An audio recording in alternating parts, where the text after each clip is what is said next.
Hi guys, so today I'm going to be doing a GCSE survival tips. Now this can be applied to pretty much any exam that you take, just because it's obviously different in different countries. Over here in England we do GCSEs when we're like 16, coming up for 17 really, and although I was 15 when I sat my exams because I'm a summer birthday.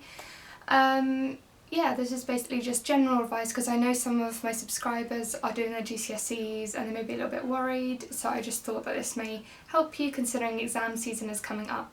Now theoretically I should be sitting exams soon because I would be in my second year of college, but I did drop out for many different reasons. I couldn't handle the stress because honestly A-level is a lot harder than GCSE, as anyone will tell you at college.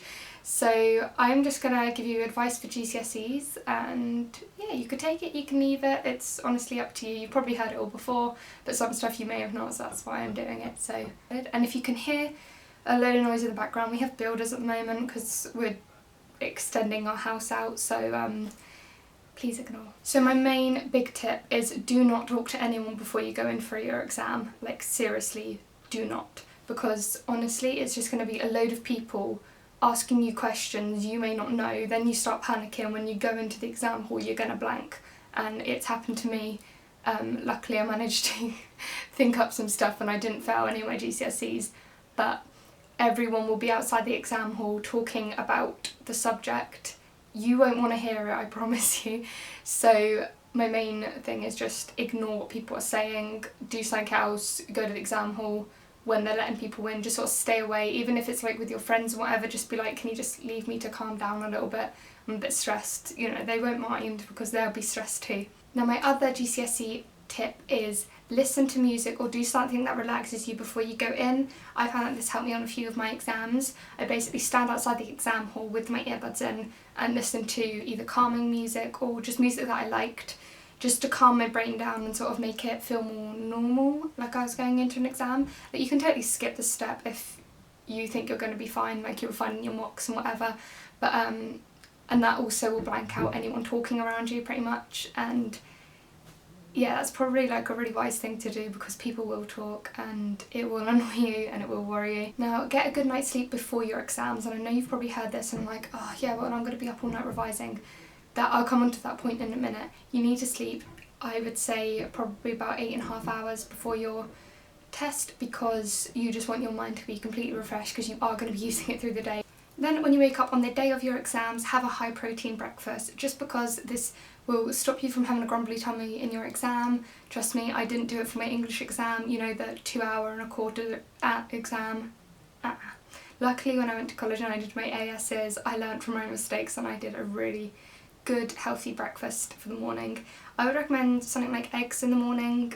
If you don't like eggs, that's obviously understandable, but like anything like scrambled egg, boiled egg, poached egg on toast, or like even something like baked beans on toast, just something really filling and something preferably high in protein or fibre, just to keep you going. And the protein, especially in eggs, it has omega-3 which will help your brain during the day, and you'll find that you have a much better performance if you do that. Right, this is probably the main point. Do not cram your information the night before. No, don't do it, because you will probably forget the next day. All that hard work you will forget. It will basically put your mind into overdrive and just be like, right, I need to remember all of this. You don't. Honestly, they are not expecting you to get 100% on all your exams. You are going to get some questions wrong and it's not a bad thing. Like, I don't know why people put so much stress on young students when they're like, oh yeah, you must get A's and everything. You can get A's, but you can also get 9 questions wrong in the exam. You don't need to get like full marks and everything. Unless you're like some child genius and you're just amazing at everything, then yeah, go ahead, get full marks, see how I care. But just do little bits a day. Like if you're finding like, I cannot absorb this information, take a break. Take a 10-minute break, go and have something to eat, get a drink, and then come back to it. And if you're still not doing it, leave it and go on to maybe a different subject, or just leave it revision for today. Like, it will not kill you if you give yourself a day off, honestly. Now get your exam stuff ready weeks in advance. That means your clear pencil case, all your pens in there, your scientific calculator and things. I mean, it may be different in America. I'm not sure how your or anywhere else in the world, I'm not sure how your exams work, but in England, if you take a pencil case into the exam, it has to be clear to make sure that you aren't smuggling in any notes or anything. Prep your stuff weeks before, have it in your school bag just because it's there, it's ready, and double check the morning before your exam that you do have pens and pencils. Don't panic too much because invigilators will give you some more things. Like, I think one time my pen just completely broke. Like, I couldn't do anything about it. I hadn't brought a spare pen with me and I was like, shit, like what the hell am I meant to do? And I literally just was like, I had to do the awkward thing when you're sat in an exam hall, it's dead silent and you're just there like, help me. And the last point I would say is, I know this is going to sound really strange to you, but have fun while you can. GCSEs probably has to be the easiest time of your life when it comes to exams, because I know that the rest of you probably watching this, you are going to have to go to college or do an apprenticeship because it's the government's rules now. So basically just have as much fun as you possibly can.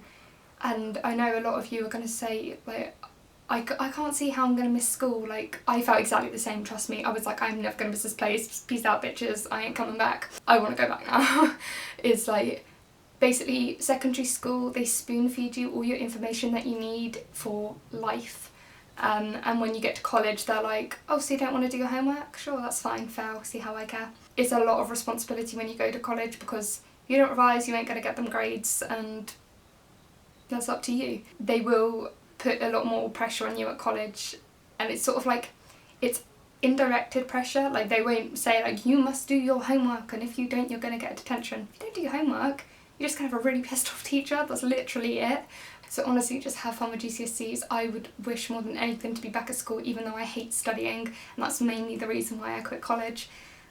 I would do more than anything to be back being spoon-fed information and having really easy exams. They won't seem easy to you at the time, but when you move on, you'll realise how easy they actually were, because your mind expands and you can expand more information into it. Have fun, and then also have the best summer of your life, because I always remember finishing my GCSEs, and we obviously finished earlier than the rest of the school, and we had like 3 months summer holiday, and it was bliss. I spent so much time with my friends and just going and doing stuff, and it was honestly the best time of my life.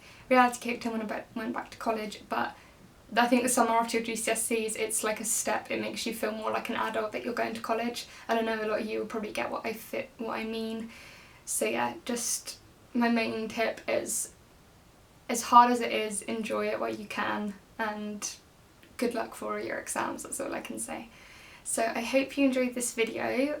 Comment down below what you'd like me to do next, because I would love to hear what you wanted me to do. And yeah, I will talk to you guys in my next video. Good luck to all those sitting exams, either 2015 or years to come.